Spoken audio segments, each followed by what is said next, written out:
La economía colombiana crece gracias a la industria textil y de confecciones. Este sector es uno de los que más empleos formales genera en el país. Al trabajador hay que pagarle bien y hay que pagarle con todas sus prestaciones. Le preguntamos a la gente en Bucaramanga, Medellín y Buenaventura de qué manera apoya la industria nacional. Comprando en las calles, por ejemplo, materiales chinos que se consiguen sí muy baratos y todo, pero realmente no se deben comprar. Senadores de regiones productoras de caña de azúcar anuncian debate al superintendente de Industria y Comercio. Son más de 200.000 hectáreas sembradas, más de 180.000 empleos. Esculcamos recuerdos de la senadora Claudia López, su familia y sus gustos. Una mujer sencilla y hogareña. Pero a mí me gusta comprar el café en grano, molerlo. Es todo un rito como empezar la mañana como con ese olor delicioso, esa tranquilidad. Les tenemos las respuestas de nuestros seguidores a la pregunta de la semana y lo que trinan los senadores en la red. José Gregorio Miranda, un guerrero de la vida. Él es el héroe de quienes padecen VIH. Que yo empecé a trabajar como un aspecto de atención domiciliaria, pero en un aspecto de exclusivamente pacientes terminales abandonados de familia.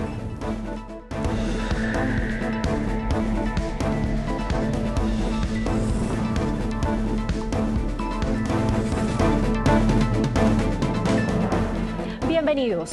NS Noticias conoció que el gobierno nacional explora la posibilidad de iniciar diálogos con la guerrilla del ELN. Y se espera que en los próximos días inicie la primera fase de estas conversaciones. Para conocer más detalles, Carlos Higuita se encuentra con el senador Iván Cepeda. Hola Marcela, Yair, cordial saludo. Pues continúan las buenas noticias en materia de paz para el país. Doctor Iván Cepeda, bienvenido. ¿Y qué se espera para los próximos días en temas de un posible diálogo exploratorio ya con la guerrilla del ELN? Bueno, se ha venido avanzando de manera positiva en ese proceso. Gobierno y ELN han informado de avances. Lo que esperamos nosotros es que muy pronto se concrete una buena noticia sobre este particular con el comienzo de una fase pública de este proceso de paz también con el ELN. Senador, ¿y cuándo tendríamos ya sentadas las dos delegaciones en una mesa, ya bien sea en cualquier país o en alguna región? Bueno, esperamos que sea lo más pronto posible. Lo que podemos decir es que ese proceso no se ha quedado detenido y por el contrario, todos los avances en la mesa de La Habana estimulan el proceso con el Ejército de Liberación Nacional. Bueno, muy bien, buenas noticias en materia de paz. Prontamente se anunciará al país que habrán diálogos exploratorios también con la guerrilla del ELN. Esa es toda la información desde el Capitolio Nacional. Carlos Higuita, NS Noticias. Carlos, muchas gracias. Y un artículo radicado en la ponencia para segundo debate dejaría la puerta abierta para que personas distintas a los congresistas participen en la Comisión Especial de Paz. Tendrían voz, pero no voto. Jairo Jacome nos cuenta.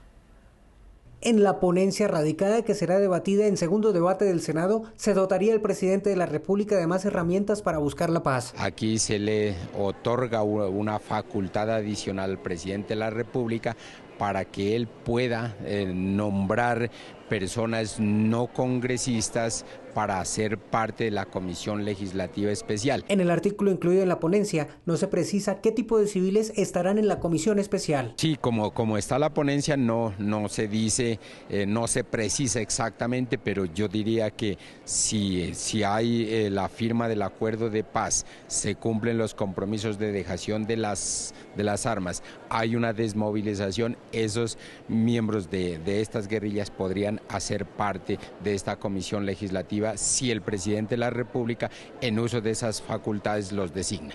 La ponencia será debatida en plenaria después de las elecciones. La industria textil y también la de confecciones es una de las que más jalona el crecimiento económico del país. Además, Yair, es un gremio que aporta empleo y calidad de vida a los colombianos y, por supuesto, aporta a la paz. El presidente del Senado anunció que desde el Congreso se seguirán apoyando. Milena y Julio César hacen parte de una fuerza laboral de 1.400.000 colombianos que trabajan en la industria de las confecciones y de los textiles en el país. De su trabajo dependen familias enteras. 3 hijos y mi esposa y los suegros. Los empresarios calculan que este año crecerán un 6.9%, pero advierten que aún les preocupa algunas situaciones que amenazan la industria. El contrabando sigue siendo una amenaza, la ley hoy es un mejor escenario, pero sigue siendo una amenaza delicada. Tenemos temas como la informalidad. Sin embargo, el presidente del Senado, quien ha sido aliado importante de este gremio, anunció que el Congreso seguirá creando condiciones para que el sector siga creciendo. bajando costo país, bajando costos de energía, bajando algunos costos laborales que no recibe el trabajador. O sea, al trabajador hay que pagarle bien y hay que pagarle con todas sus prestaciones. Y es que según el gobierno nacional, la industria textil y de confecciones es uno de los sectores que más genera empleos en Colombia. Se calcula que un promedio de 300.000 empleos son generados por el sector de confecciones en el país. En el caso del SENA, un compromiso gigantesco es formar en los próximos años no 37.000 personas como teníamos previsto, sino subir a 100.000 nuevos operarios y auxiliares. Otra buena noticia que le entregará este sector al país es que se darán generadores de empleo en el posconflicto, vinculando a víctimas de la violencia y a mujeres cabeza de hogar, inicialmente en ciudades como Cúcuta, Buenaventura y Popayán. Estamos hablando de unos 10.000 desmovilizados aproximadamente, pero el gran grueso son señoras y muchachos desplazados de la violencia. Entonces yo creo que el gran grueso serían la gente que ha sido víctima colateral del conflicto armado en Colombia.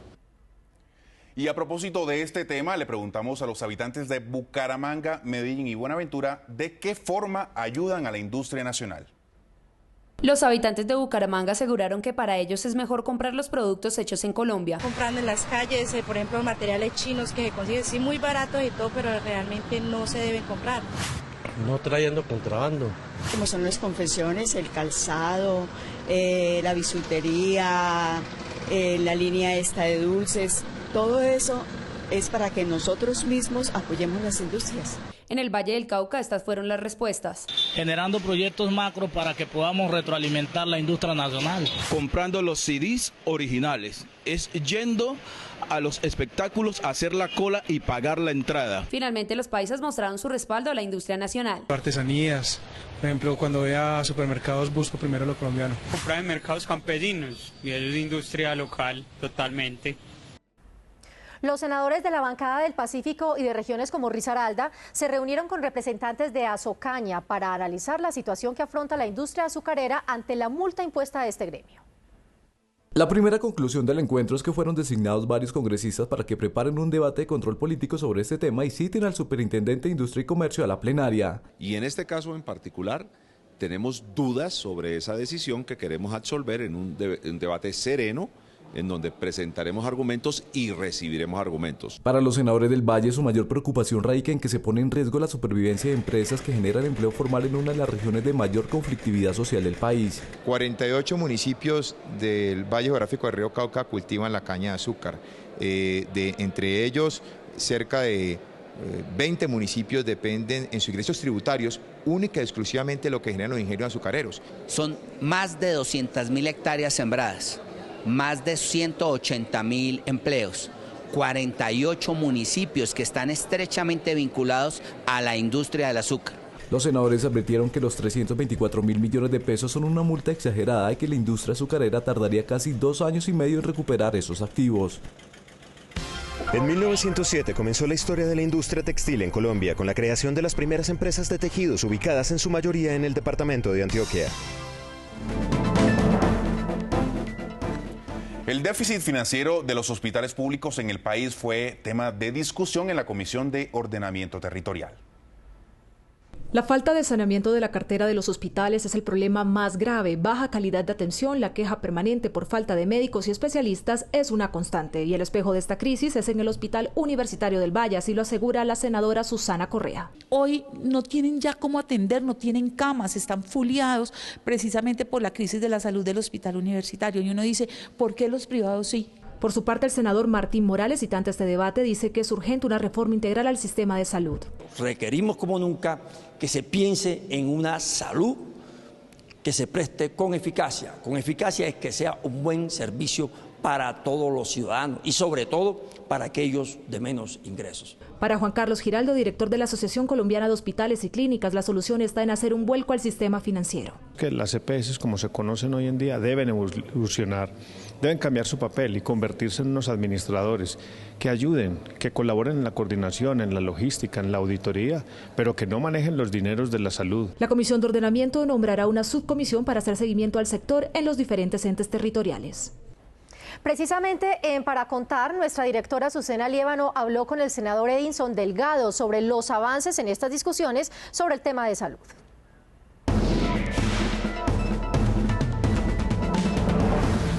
Varias audiencias de control político se han realizado en la Comisión Séptima del Senado para discutir específicamente el tema de los hospitales en el país, la crisis que afronta la salud en el país. En este momento ya hay un diagnóstico de la situación a nivel nacional y nos acompaña el senador Edinson Delgado para contarnos, senador, cómo resultó ese diagnóstico. La verdad es que la situación es preocupante, es un tema que requiere mucha atención por parte del Estado, en este caso del Gobierno Nacional y por supuesto de los demás actores. Bajo el esquema que tiene Colombia, que es el esquema del modelo de aseguramiento, que en eso no podemos discutir, se ha avanzado, en el sentido que el 95-96% de la población colombiana tiene un aseguramiento. Yo creo que es un avance bien importante. Accede a la salud. Tiene la forma de acceder. El tema es, sí, claro, usted tiene la forma de acceder, es que esa posibilidad que usted tiene, ese derecho, se cumple en la realidad. Y por otro lado ya lo que tiene que ver con la prestación del servicio, que es lo que usted requiere como usuario. Si me enfermo, que sea oportuna, en el momento en que lo requiera, que esté allí los mecanismos para acceder a ese servicio. Usted hablaba del diagnóstico, básicamente de los problemas que hay a nivel gerencial, y eso es lo que está afectando también la gestión misma de los hospitales en el país. Sí, en lo que tiene que ver el hospital, claro, hemos encontrado un tema muy complicado, y es que ha faltado una gerencia, y esto hablo en términos generales. Hay hospitales que están muy bien gerenciados, pero en su gran mayoría han tenido inconvenientes de gerencia. ¿Existe la posibilidad de que la superintendencia intervenga en los hospitales en el país? Pues yo no soy muy amigo de la intervención per se. Habrá algunos casos específicos delicados en los cuales la superintendencia debe entrar a intervenir. Gracias por acompañarnos en el Noticiero del Senado. No, para mí es un honor tener siempre este espacio y mis felicitaciones. Muchas gracias. Soy Azucena Liévano. La próxima semana más temas para contar. El 10 de mayo de 2005, es decir, poco más de 10 años, la Corte Constitucional decidió que el aborto debe permitirse solo en situaciones excepcionales. En el ABC de hoy le recordamos qué dice la ley al respecto. ¿En qué casos no se penaliza el aborto? Cuando la continuación del embarazo constituye peligro para la vida y la salud de la mujer, cuando existen graves malformaciones del feto que hagan inviable su vida y cuando el embarazo es producto de un acto sexual sin consentimiento. ¿Qué penas impone la ley a la mujer que aborta por otras causas? Según la ley, la mujer que cause su aborto o permita que otro lo cause incurrirá en prisión de 16 a 54 meses. La misma pena tiene la persona que con consentimiento de la mujer cause el aborto. ¿Un médico puede negarse a realizar una interrupción del embarazo? Sí, la ley reconoce la objeción de conciencia como un impedimento, pero las entidades de salud no pueden negar la interrupción de un embarazo en los casos que autoriza la ley. El Congreso aprobó el presupuesto 2016 por un monto de 215,9 billones de pesos. El gobierno se apretó el cinturón. Ana María Sandoval nos explica.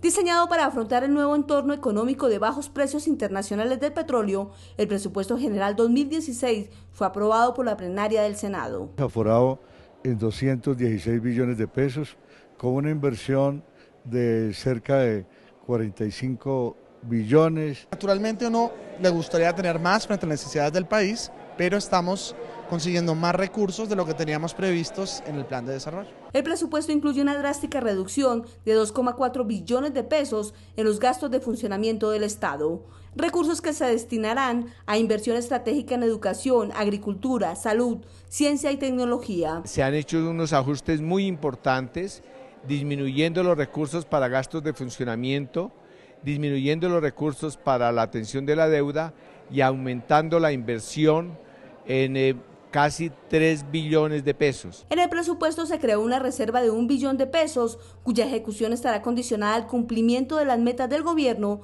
en materia de ingresos, con lo que se asegura la disciplina fiscal.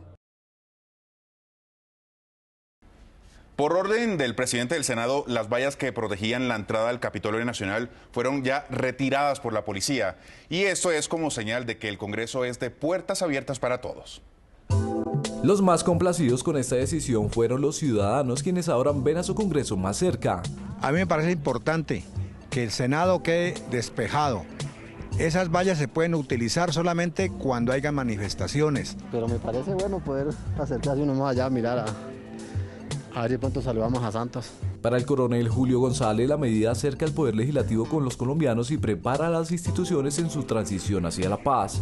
Veíamos con preocupación que muchas veces las vallas que teníamos en esta parte lo que hacía era distanciar a las personas de nuestro Congreso. Este turista holandés pudo fotografiar de cerca la arquitectura del Congreso y en su poco español logró describir lo que vio.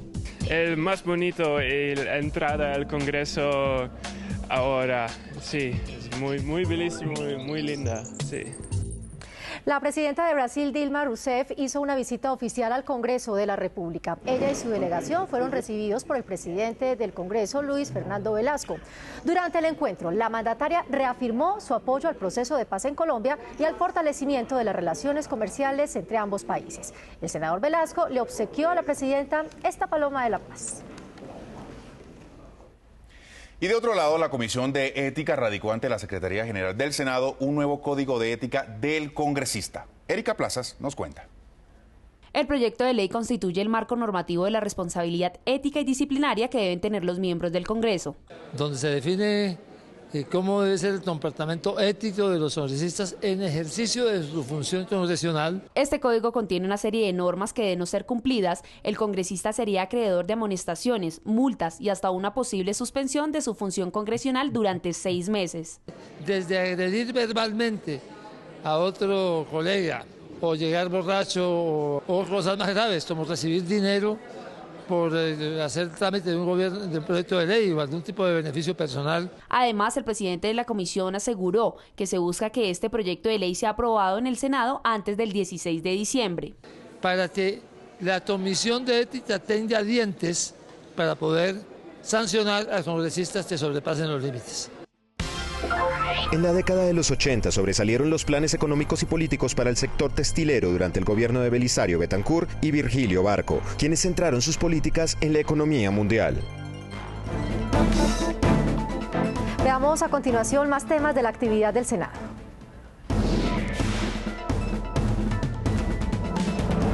La colonia nariñense residente en Bogotá realizó un homenaje al senador Manuel Enrique Rosero por su designación como presidente de la Comisión Primera del Senado. Porque ha sabido manejar todos los cargos en el Congreso de la República. En la Comisión Accidental para el Fenómeno del Niño se realizó un debate de control político, el cual contó con la asistencia del ministro de Ambiente, la viceministra de Aguas y el director del IDEAM. Hay que enfocarnos no solamente en acciones correctivas que nos tienen literalmente apagando incendios, cerca de 70 incendios diarios, sino enfocarnos mucho más en las acciones preventivas. Guiados por el subsecretario general del Senado, Saúl Cruz, más de 50 personas provenientes de Rovira, Tolima, llegaron hasta el Congreso a conocer de cerca el funcionamiento del Legislativo.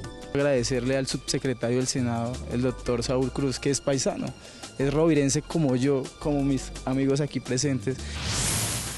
El secretario general del Senado, Gregorio El Hash, habló con NS Noticias sobre los debates que se realizarán en el Legislativo en las próximas semanas. Control político urgente, que es relacionado con una sanción que a una superintendencia del nivel central le aplicó a un sector productivo. Hoy nuestra compañera Marixa González con la senadora Claudia López, quien esta vez no habló de política, sino de su familia y de sus gustos.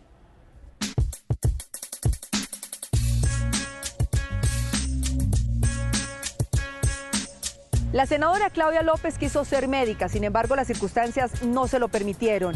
Uno de los grandes reveses que ha tenido en su vida, la pérdida de su hermana cuando tenía 4 años. Claudia López es una madrugadora, poco le gusta trasnochar.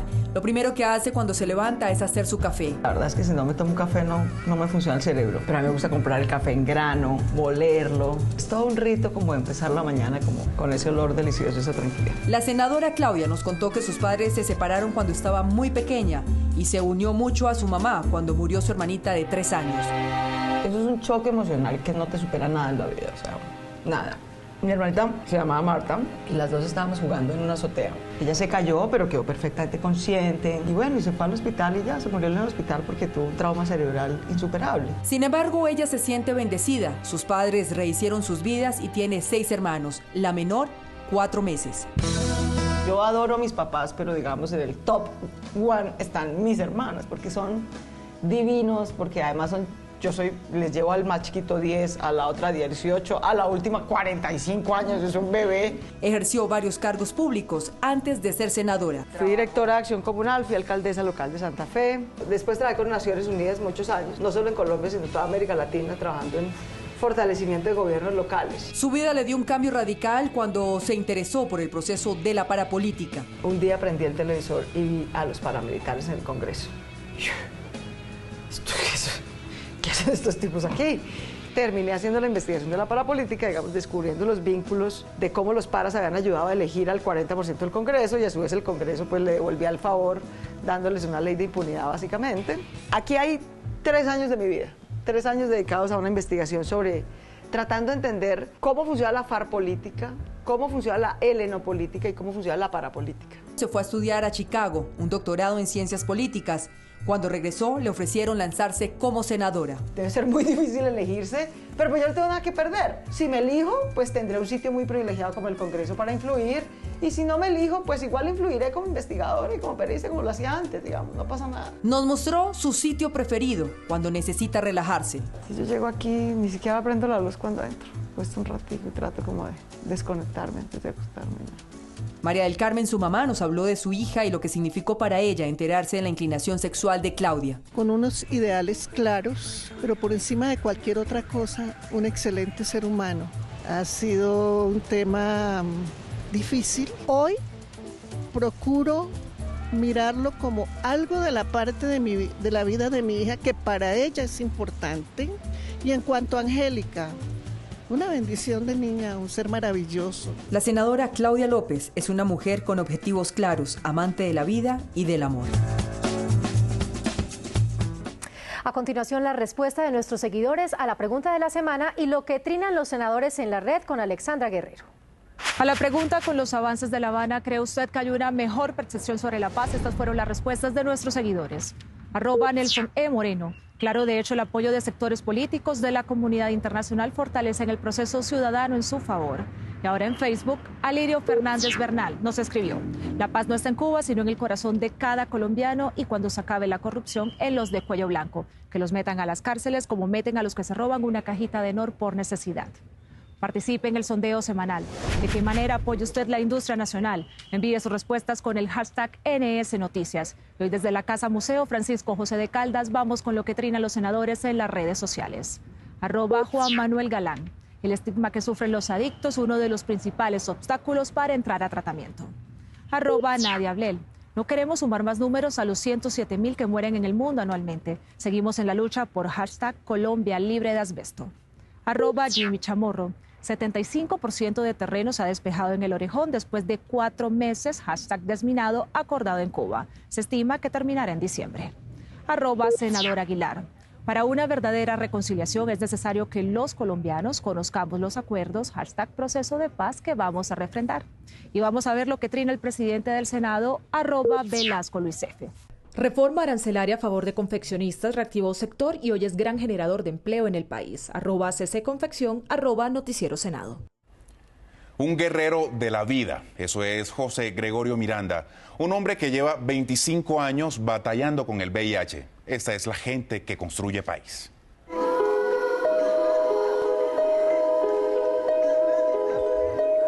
Esta es la historia de José Gregorio Miranda, un hombre que lleva 26 años batallando con el SIDA. Desde ese momento fue encerrarme entre 4 paredes en mi casa y esperar que llegara la muerte. Una enfermedad que lo hizo tocar fondo. Después de un año de estar hospitalizado, tuve una experiencia espiritual, una experiencia donde Dios me mostró el camino. Si yo estaba vivo, era para algo. Hoy, él es una nueva persona, ha aprendido a sobrellevar su enfermedad y construye país ayudando a otros que, al igual que él, padecen VIH. Que yo empecé a trabajar como un aspecto de atención domiciliaria, pero en un aspecto de exclusivamente pacientes terminales, abandonados de familia. Estamos manejando más de 300 pacientes. Y esto pues me ha dado un significado muy grande porque se ha podido brindar ayuda en muchos aspectos, tanto espirituales, apoyo psicológico, apoyo nutricional. José Gregorio es ejemplo de lucha, superación, un guerrero de la vida que no se ha dejado vencer. Es sentirnos vivos para poder vivir, para poder sentir que podemos continuar adelante. Sí, hoy tengo una hija que ya tiene 17 años y también tengo una nieta, pero también me ha dado a mi vida. Esta es la gente que construye país. Y si usted tiene una historia como esta para destacar, lo invitamos a escribir en nuestras redes sociales. Nos pueden seguir en Twitter como @NoticieroSenado y como Noticiero Senado en Facebook. También si quieren interactuar con el presidente del Senado pueden hacerlo en @VelascoLuisF y en nuestra página www.senado.gov.co. Y hasta aquí la información. Gracias a todos por estar con nosotros. Somos NS Noticias, el noticiero de los colombianos. Hasta pronto.